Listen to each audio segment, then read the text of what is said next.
So Human Rights Watch has come out with this horrific report about Palestinian healthcare workers being tortured by Israel.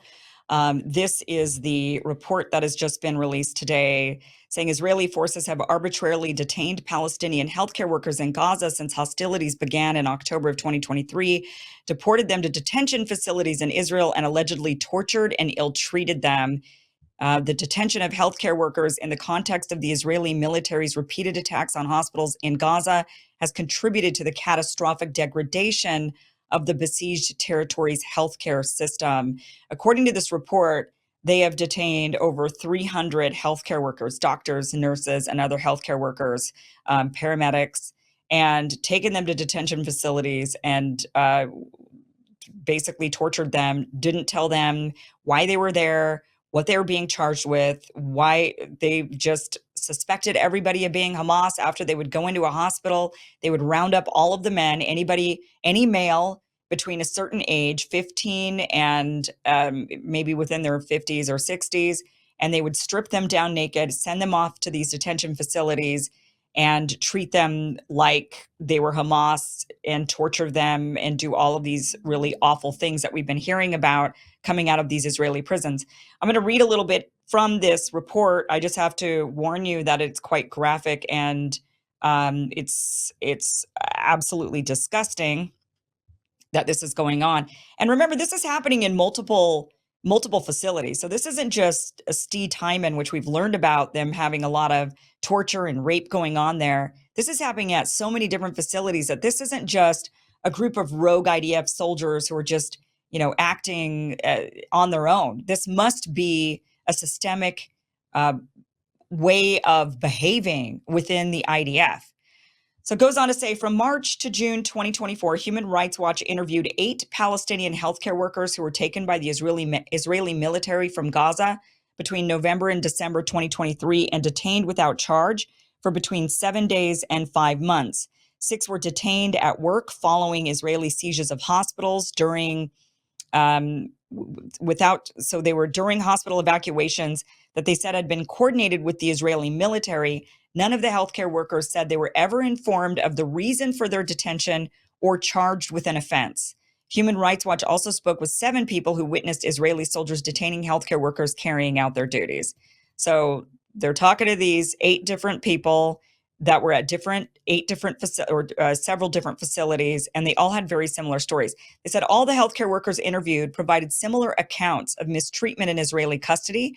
After being in Gaza, they were deported to detention facilities in Israel, including the Steve Hyman military base in the Negev Desert and Ashkelon prison, or forcibly transferred to the Anatot military base near East Jerusalem and the Offer detention facility in the occupied West Bank. All said they were stripped, beaten, and blindfolded, handcuffed for many weeks on end, and pressured to confess to being members of the Hamas movement with various threats of indefinite detention, rape, and killing their families in Gaza. So they tried to get these guys to say they were Hamas by using torture. We all know torture doesn't work because under duress, you could get a person to say anything under duress if you're torturing them. One paramedic said that at Steve Hyman detention facility, he was suspended from a chain attached to handcuffs, electroshocked, denied medical care for broken ribs caused by beatings, and administered what he believed was a psychoactive drug before interrogations. Quote, it was so degrading. It was unbelievable, he said. I was helping people as a paramedic. I never expected something like this. So just helping people as a paramedic and ends up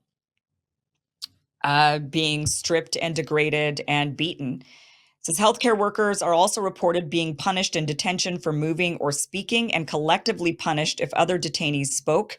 Quote, sometimes if one spoke, the soldiers punished the whole warehouse collectively, one healthcare worker said. All 8 men reported being forced to strip publicly immediately after being taken into custody and remain kneeling for extended periods, exposed to the cold and at various times throughout their detention. Photographs and videos that Israeli soldiers shared online and that Reuters verified show Palestinian detainees unclothed or in underwear. Publishing such images online is an outrage on personal dignity, and posted sexualized images are a form of sexual violence, which are a war crime. Quote, we were forced to strip in the street and remain in our boxers one by one, said Osama Tashtash, 28 years old, a doctor at the Indonesian hospital in Bet Lahaya, who was arrested in early December at his home nearby. Quote, for an hour and a half, we were on our knees. He said that during that period, he and other detainees were exposed to danger from Israeli military operations in the area. He said shrapnel fell on them as Israeli soldiers threw grenades at nearby houses and set them on fire. An ambulance driver who asked not to be named said while he was being held with dozens of other men in a large metal cage near the Israel-Gaza border fence, he saw guards beat to death 2 men, one of whom he recognized with metal bars. The healthcare workers described ill treatment during their deportation from Gaza to detention facilities in Israel, including beatings, sitting in prolonged, painful stress positions while blindfolded and cuffed by hands and feet, being stacked above each other like sheep. This is just... Said also they were pepper sprayed and denied water. Says 2 doctors held at Stee-Tymon said that other detainees came to them to seek care for wounds inflicted by Israeli authorities. So the other prisoners found out they were doctors. They went to the doctors and said, hey, can you help me out? When the detainees lifted their shirts, I saw signs of abuse and physical beatings, one doctor said. The other said, I saw men who had cigarette burns on their arms. It was very clear. One had a dog bite on his stomach. 3 healthcare workers reported soldiers using military dogs to intimidate detainees. They would threaten to shoot us and start loading their weapons, one doctor said. This felt like horror. They brought in military dogs. I screamed. That was the worst moment in my life because I was still cuffed and blindfolded, not seeing where the dogs are coming from. Another doctor said dogs were brought in late at night to wake and terrify detainees. 3 healthcare workers said that Israeli authorities threatened them with sexual assault. Qadir Abu Nada, 30 years old, a nurse at Bet Hanun Hospital in northern Gaza, said that when he denied any Hamas affiliation during his first interrogation at a military base in Gaza, the commander threatened to rape him with an electric stick. When Abu Nada continued to deny any Hamas affiliation, soldiers beat him until he was bleeding from his nose, hands, and mouth.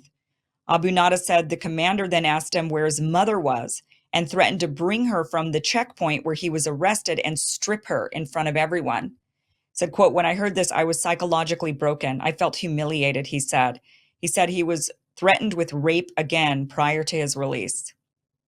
A detained paramedic who was transferred to Al-Naqab prison after 20 days in Stee-Tymon said that a man who was visibly bleeding from his bottom was brought in and placed next to him. The man told the paramedic that before he was placed in detention, quote, 3 soldiers took turns raping him with an M16 assault rifle. No one else knew, but he told me as a paramedic he was terrified. In addition, a doctor said while he was detained in a military base, a detainee in his late 30s crying hard told me he was sexually assaulted during the strip search.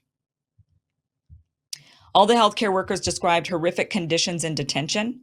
Abed, the surgeon, said the food was horrible and inadequate and that he lost 22 kilos during a month and a half in detention. The bathrooms were not even fit for animals. The mattresses and blankets were thin and cold nights were unbearable.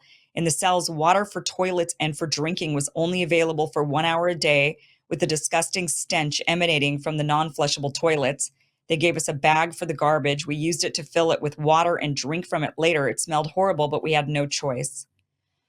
For detainees, meals at Stee-Tymon, soldiers emptied tuna cans into garbage bags and gave it to me, said Dr. Khalid Hamoudeh, whom soldiers ordered to distribute food to detainees.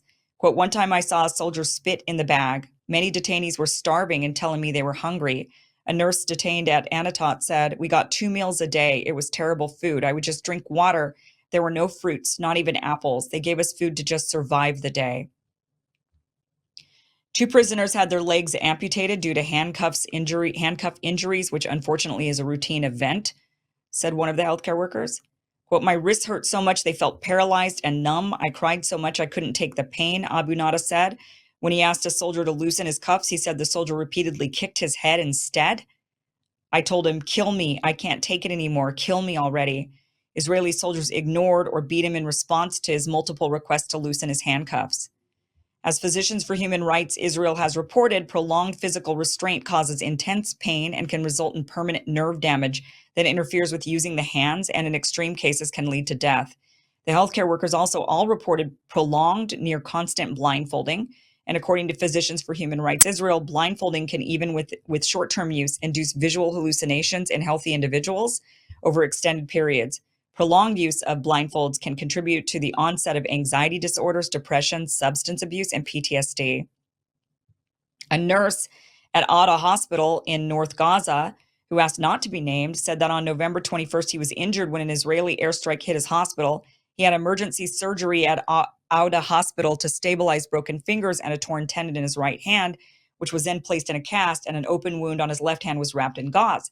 The next day, the nurse left the hospital in an ambulance along with 15 other people, including patients, their companions, and hospital staff, in an evacuation arranged by the Red Cross.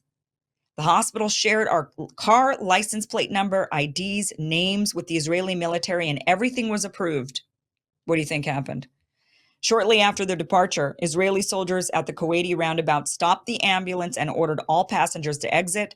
The nurse and another doctor were taken aside and ordered to strip. My right hand had a cast and titanium implants. I couldn't use it. I couldn't even pee alone. The doctor detained with me helped me take off my clothes, even my shoes, the nurse said. Dr. Hamouda said that during his detention in Stee Hyman in late December, he saw another detainee with apparent trauma from beatings, and I was terrified he would die. He alerted authorities, who said they were paramedics. He never saw an Israeli doctor at the facility. They took pictures of the injuries and then sent them to someone. The soldier then told them enough and do not do any more medical care. He said when he told soldiers about people in need of medical care, the soldiers would reply, they did not care if they died. And many people have died inside of these Israeli prisons. We've got dozens and dozens and dozens of people who've been killed inside of these Israeli prisons. And this is the type of treatment people are getting. These are nurses and doctors, males, taken from these hospitals after they've been invaded. Now, Israel has admitted that the fighting force for Hamas is about 30,000 fighters. That's what they went into Gaza saying. They were going to go after these 30,000 fighters. There are 2.2 million people in Gaza. That means the vast majority are not Hamas fighters. That includes young men who might be of military age, but they are not part of the fighting force for Hamas. And yet, these Israeli soldiers are treating every single male as a possible suspect. Now, why is that? You might think, well, fair enough. They're trying to find these 30,000 Hamas fighters. No. Israel prides itself on knowing everything. They have massive amounts of surveillance. They know how many people are in a building before they bomb it. They know the ages. They know the genders. They know who they are. They are spying on everybody inside of Gaza. They know every single person who's being killed. They know these things. They even probably know where their hostages are. They're just not rescuing them because they're, trying to prolong everything because they've got a different agenda going on here.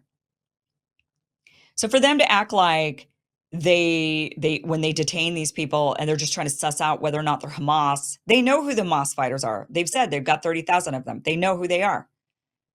So if they know this, then why are they abusing and going after these healthcare workers? We know they're also going after journalists. They're going after anybody and everybody who could be building and making a healthy society for Palestinians.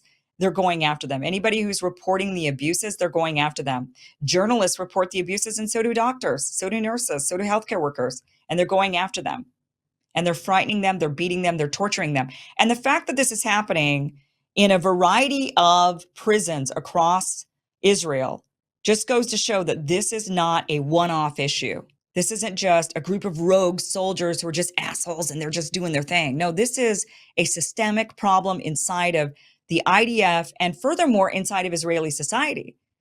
This is a society that cheered on and debated whether or not prisoners in these facilities could be legitimately raped. They were asking those questions. They were debating that in their Knesset. That's the type of society that Israel has become. This has become a morally bankrupt society, completely morally bankrupt. And not just morally bankrupt. And what's really odd about it is that it's not just a morally bankrupt society when it comes to dehumanizing half of the population of the region, the Palestinians, dehumanizing half of the population. Think about that. And treating them like they're subhuman and controlling their lives and taking pleasure in controlling their lives. But this is a society that, interestingly, would be considered morally corrupt to most of the conservative Republicans in this country. And yet, conservative Republicans are the ones who mostly are supportive of Israel and what they're doing. Yet, Tel Aviv is like the San Francisco of the rest of the world. Tel Aviv is where they have lots of gay pride parades. And I'm not saying I'm again. I'm not putting a judgment on this. What I am saying is, for conservatives, the disconnect for conservatives to be so staunchly in support of Israel when Israel is would be it's everything that everything they detest in the United States is what Israel is.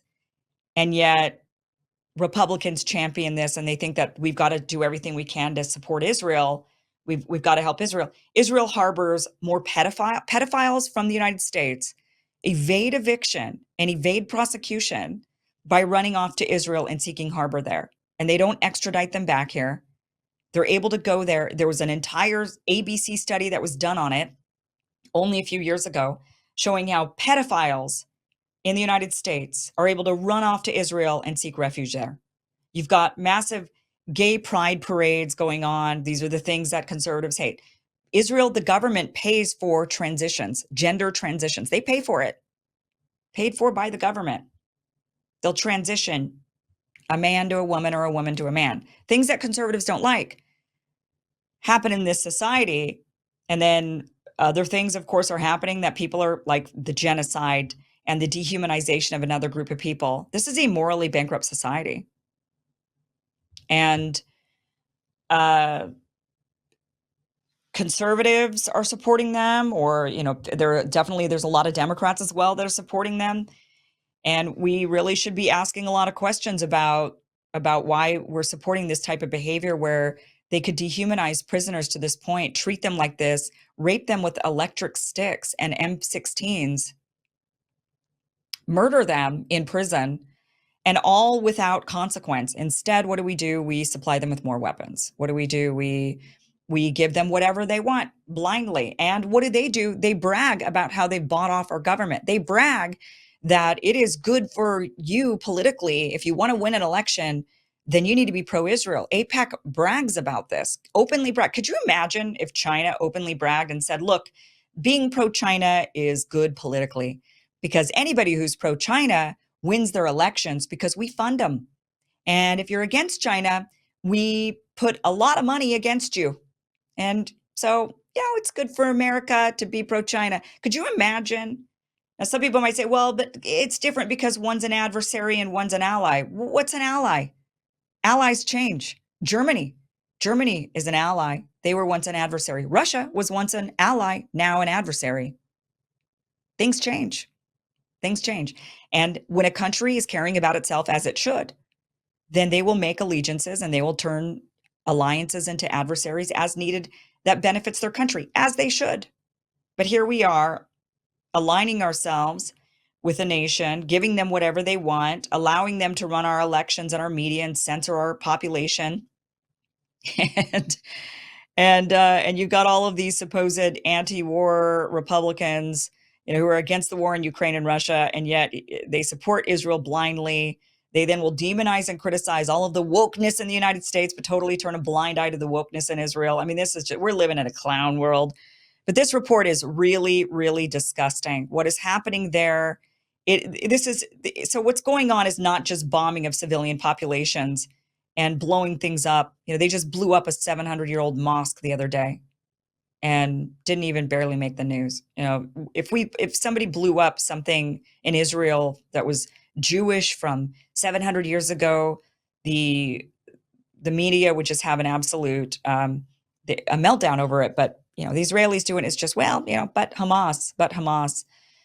So these reports are really devastating, really disgusting to watch. I don't know how anybody can continue supporting this, but here we are. Hey guys, this was just a clip of a longer show. Catch the full show by going to KimIversonShow.com. It is free. It airs Monday through Friday, 5 p.m. Pacific, 8 p.m. Eastern. You could go back now and watch this full interview. I highly recommend it. Again, go to KimIversonShow.com. Thank you so much for watching.